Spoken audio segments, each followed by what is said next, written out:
Bonjour à tous. Cette vidéo, nous allons voir comment utiliser les commandes de base de Git en interagissant avec un repository que nous allons créer sur GitHub. Donc là, c'est GitHub. La première des choses à faire, c'est d'abord de créer un compte sur GitHub. Après, plus tard, on va voir ce GitLab. Donc, ce que je vais faire, c'est que à partir d'ici, donc je vais tout simplement vous colloquer. Il faut déjà créer un compte. Là, je suis vraiment déjà sur mon compte. Pour créer un repository, c'est très simple. Donc, vous cliquez juste ici. Vous cliquez ici sur New Repository.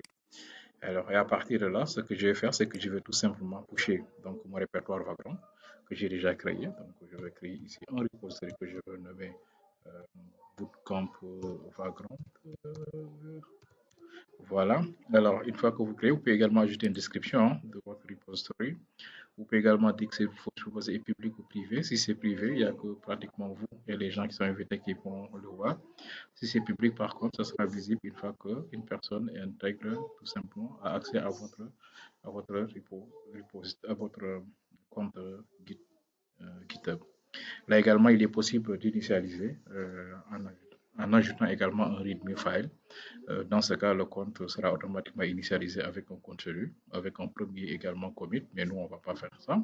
On va tout simplement dire quoi? Nous voulons tout simplement créer un repository et c'est à nous de l'administrer plus tard. Donc, je vais seulement cliquer sur juste là, juste le nom. On laisse également public pour que les gens puissent également visiter. Je clique sur créer le repository.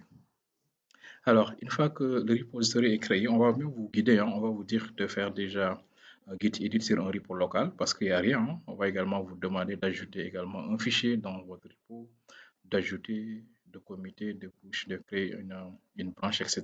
Donc, on va voir tout ça en pratique. Mais ça, faut bien retenir. Le git edit se fait une seule fois sur le repository local. Mais ces trois commandes-là vont tout le temps revenir git add, git commit et git push. Le git add signifie tout simplement nous voulons ajouter un fichier ou bien des fichiers dans ce qu'on appelle les staging area. Le git commit tout simplement signifie que nous voulons valider. Le git branch, bon, vous savez que dans Git, il y a ce qu'on appelle le système des branches. Ça, c'est tout simplement, nous allons créer une branche main qui est la branche principale. Le git remote permet tout simplement de faire un link entre un repo local et un repo distant. Et le git push avec le U origine, à chaque fois que vous voyez en fait l'option origine, cela veut dire quoi? C'est la branche main par contre qui sera au niveau du repo distant.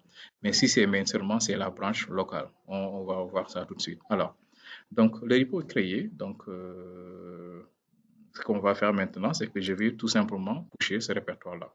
Donc, pour pusher ce répertoire, je vais faire ceci. Je vais d'abord installer Git Bash. Donc, je vous ai déjà montré comment installer Git Bash. Et vous cliquez ici sur Git Bash here. OK. Une fois que vous avez cette interface, je vais essayer de l'agrandir un peu. Voilà. Donc, la première chose, si je tape un Git, vous allez voir qu'il va tout simplement dire quoi. Euh, voilà. Donc, il va montrer en fait les commandes de base de Git parce que Git est déjà initialisé. Et là également, il faut comprendre que c'est pratiquement une invite Linux.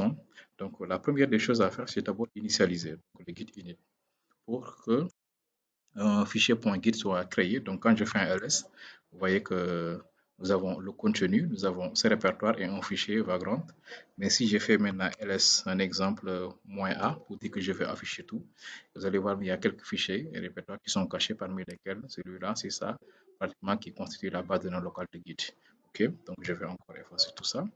Alors, si je fais ceci maintenant, on me demande de créer du contenu, mais je n'ai pas besoin de créer du contenu parce que j'ai déjà du contenu à l'intérieur. C'était en fait ce qui a été précisé ici.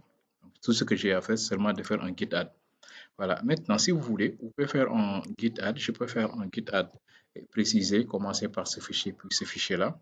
Ou bien, ce que je vais faire, en fait, ce fichier-là, je pense que c'est mal. Je vais tout simplement renommer ce fichier. Ou bien, c'est pas grave. Après, je vais le renommer comme ça, je vous montre les modifications qui seront faites plus tard. Alors, si j'ai fait en fait ici un git add, je veux tout ajouter. Je n'ai pas besoin de préciser fichier par fichier. Seulement, git add moi. Déjà, bon, je peux faire un git status. Déjà, je peux faire ceci, git status. Voilà. On me dit qu'il y a deux fichiers en rouge. Donc, il y a ce fichier-là et ce répertoire-là qui sont disponibles. Je vais maintenant faire un git add. Et le point dit quoi? Point étoile dit quoi? Je veux tout ajouter. J'ai fait un git add point. Vous avez vu, là, il est en train d'ajouter tous les répertoires qui sont au niveau de mon niveau local. Il y en a énormément. C'est normal parce que j'avais fait un port forwarding et le port forwarding avait tout simplement récupéré les données de Tomcat. Et ça, on n'en a pas besoin. Peut-être après, je vais le supprimer et le rajouter. Je vous montre tout ça, comment ça marche. Alors, une fois que ceci est fait maintenant, je vais encore faire un trigger. Et je fais encore ici un git status pour voir un peu le statut. Vous allez voir, mais les éléments seront en vert. Cela veut dire quoi? Que tout est ajouté au niveau de la branche et par défaut, il m'a créé une branche master, mais nous, on ne va pas travailler sur cette branche master-là. Nous allons créer une branche main. C'est ça qu'il nous propose en fait ici. Donc, nous avons déjà fait ceci. Bon, le commit, je vais le faire plus tard. Donc, je vais faire quoi? La commande git branche. Je vais créer une nouvelle branche. Si la commande git branche permet tout simplement de créer une nouvelle branche. L'effet d'ajouter l'option "-m" signifie que ce sera une branche main. Alors, donc, ce que je vais faire, c'est que je vais venir ici. Je dis quoi? Git branche, branche main. Parfait. Vous avez vu que là, maintenant, je suis sur la branche main et tout ce que j'ai fait sera sur la branche main. Une fois que ceci est fait, maintenant, je peux faire maintenant mon commit. Donc, ce sera commit. N'oubliez pas d'ajouter également l'option, le message. Et je vais dire quoi ici? Bon, je vais essayer de commit. Mais quand même, le commit doit être très explicite pour qu'on puisse savoir concrètement ce que vous voulez en fait envoyer. Bon, ce que vous voulez faire comme action. Donc, j'ai fait un commit. Le commit est fait. Il me demande en fait d'ajouter peut-être quelle configuration de base en ajoutant tout simplement mon mail et mot de passe. C'est la première configuration. Bon, ça maintenant, vous pouvez le faire de manière globale. Hein, si peut-être vous allez utiliser tout le temps ce mail, ce mot de passe. Donc, je vais faire les configs. Et ces configs permettent tout simplement de savoir qui a fait le commit en fait. Ok, parfait. Et là, je vais tout simplement préciser mon mail. Le mail, le mail que j'utilise, c'est voilà, ça c'est le mail. Je vais également préciser mon username.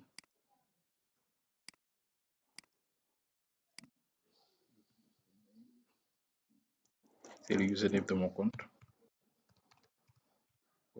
GitHub. C'est ce username-là. Vous voyez là ici. C'est ça en fait. Voilà. Donc c'est bon. On est bon. Donc le username ainsi que le mail, c'est bon. Je peux encore retaper la commande git commit. C'est juste pour savoir qui a en fait le commit en fait. Voilà. Le commit est fait et tout a été ajouté. Hein, et voilà. Et je peux encore faire et là maintenant, ce qui reste maintenant, c'est de pusher le code. Donc j'ai des fichiers qui sont ajoutés, j'ai ajouté les fichiers, j'ai fait le commit, j'ai créé la branche. Je vais maintenant faire le link entre les deux. Je copie ceci, je viens là, je colle, paste, git remote, parfait. Le remote est fait. Et je vais maintenant essayer de faire un push de voir pour la première fois ce qui sera demandé. Ce que je vais faire, c'est d'utiliser ce qu'on appelle le token. C'est plus pratique en fait. Donc pour cela, je vais directement générer un token au lieu de vous montrer le mot de passe. Parce que ça, c'est plus utilisé. Donc pour générer le token, vous venez juste en faire ici et vous recherchez setting. Nous allons générer rapidement un nouveau token. Donc vous venez ici au niveau de developer setting. Ici, token, je vais générer un token classique. Ok, je vais cliquer ici si je génère toujours un token classique à ce niveau-là. Parfait, on me demande de me reconnecter. Je me connecte pour valider. Je vais identifié. Je vais donner maintenant un nom à mon token. Je l'appelle Vagrant. Voilà, j'agrandis tout simplement notre token. Le token sera valide de 30 jours, c'est pas grave. Bon, maintenant pour aller vite, hein, on pourrait choisir en fait juste quelques ans, mais on va aller vite, on coche tout. Mais c'est à vous de voir, hein. Une fois que vous êtes à ce niveau-là, lisez bien, voir si vous avez besoin pour l'authentification de cocher ou pas. Et là, on va générer. Voilà. Et là, maintenant, un token sera créé. Voici le token que je vais utiliser en fait ici. Alors, donc je vais tout simplement rappeler cette commande. Et le token va me permettre de m'authentifier directement. Je vais coller le token ici. Et avant de coller le token, ajouter arrobase et vous collez le token à ce niveau-là. Donc, je colle le token. Voilà, vous voyez le token est collé. Et ce que vous allez faire maintenant, vous allez remplacer le add par 7-6 URL. Ici, je vais dire 7-6 URL. Parfait. Là, je suis authentifié maintenant, donc le repo local est lié au repo distant. Je peux juste en fait taper cette commande-là, git push, donc -u pour faire un fetch origine. N'oubliez pas l'origine parce que c'est l'origine qui permet de préciser que le main qui est précisé, c'est pas le main local, mais c'est le main distant. Je tape sur entrée et automatiquement le code sera pushé au niveau de mon repo distant. Vous voyez, voilà, donc là, il est en train de pusher. Donc ça, c'est juste en fait pour linker, ça c'est pour s'authentifier, ça c'est pour pousser. Et avant ça, on avait déjà fait un add, on avait fait un commit. La configuration globale, ça se fait une seule fois. La configuration init également, ça se fait une seule fois. Donc on attend un peu. Une fois que c'est bon, vous allez voir que tout le code sera disponible de l'autre côté au niveau de notre GitHub. Parfait. On est là, on peut juste actualiser. Non. On retourne au niveau de notre repository. Là, je retourne encore. OK, on est là, on est bon. Parfait, nous sommes ici. Je vais maintenant actualiser. Parfait, vous avez vu que nous avons notre repo.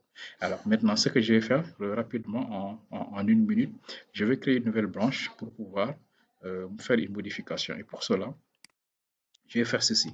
Git branche. Voilà. La branche, je vais tout simplement l'appeler comme je vois. Hein, le plus souvent, maintenant, les noms des branches en général sont, euh, portent le nom des tickets que vous allez créer. En exemple, je pouvais créer un issue, donner un nom à mon issue. Bon, je peux vous montrer comment ça marche. Quand vous êtes ici, vous cliquez là, issue. Le plus souvent, ce sont les tâches ou bien peut-être les choses. Je vais créer ici, new issue. Voilà. Et les issues également, je donne un nom. C'est update. Tout simplement, le nom du issue. Et là, le issue, soit je m'assigne ou bien je vais chercher un collaborateur. Et là, comme je suis seul, je vais dire quoi?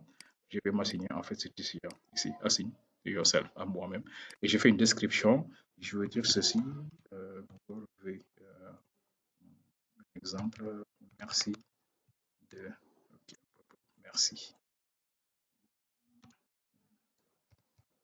Merci de. Merci de mettre à jour le nom du fichier Vagrant file. Là, parfait. Donc, voici l'issue qu'on m'a demandé de faire. Donc, voici le nom. Je copie le nom. Donc, je copie ça et je submit. Voilà. Donc, si c'était un autre, automatiquement, il allait recevoir le mail. Et moi-même, en fait, je reçois le mail pour que ce soit en fait à ce niveau-là. Et moi, dès que je reçois ceci, maintenant, je dois gérer le problème. Je viens ici. J'ai bien compris ce qu'on m'a demandé de faire. Si ça nommer ça à la racine, hein, c'est ici. Voici ce nom-là. Première chose, avant de le nommer, maintenant je vais créer en fait moi ma branche ici, git branche, comme ça. Une fois que la branche est créée, ce que je vais faire maintenant, je vais faire un checkout. Je vais connecter plus tard. Je vais maintenant faire ici un git checkout pour me connecter sur cette branche-là. Ici, check out. Parfait. Parfait. Et là, maintenant, je suis sur cette branche-là. Toutes les modifications que j'ai faites sont faites sur cette branche. Donc, je peux maintenant venir ici et dire quoi? Effectivement, j'ai compris. Donc, je te fais la mise à jour. Je fais ici un rename. Et là, parfait, je modifie. Quand je fais ça, si je reviens ici, je fais un git status. Git va me dire quoi? Ah, tu viens de modifier un fichier Vagrant de ça à ça. Je dis effectivement, c'est bien moi. Je fais un git add de ce même fichier Vagrant file. J'ai fait encore un git status, il va me dire que c'est en vert. Voilà, donc l'autre sera supprimé, le vert sera ajouté. Je suis d'accord. Je fais maintenant un git commit. Je vais appeler la commande pour aller vite. Git commit, je dis quoi? Update background file. Update background file. Parfait. Une fois que c'est bon, le add, c'est inséré. Je vais directement faire maintenant un push. J'ai plus besoin de faire des checks parce que je suis déjà connecté. Donc, origine. Et je vais également préciser l'autre, celui-là. Voilà. Alors, je ne vais plus pusher sur main, mais je vais pusher maintenant sur l'autre branche. Et si je viens ici, vous allez voir qu'à ce niveau-là, dans la première branche, ici, nous avons toujours ça. Mais dans la deuxième branche ici, nous avons voilà, ce nom-là. Voilà. Ce que nous allons faire, c'est que la supprimer, j'actualise. Voilà, compare pull request. Bon, là, il me demande tout simplement de comparer un pull request, etc. Puis je vais créer le pull request. Voilà, donc je reviens ici. Dans main, voilà, nous avons ceci. Et dans l'autre, nous avons ça. Il me demande de faire un pull request. Voilà, c'est ce que je voulais vous montrer. Maintenant, si je viens ici, je vais dire quoi? Créer un pull request. OK.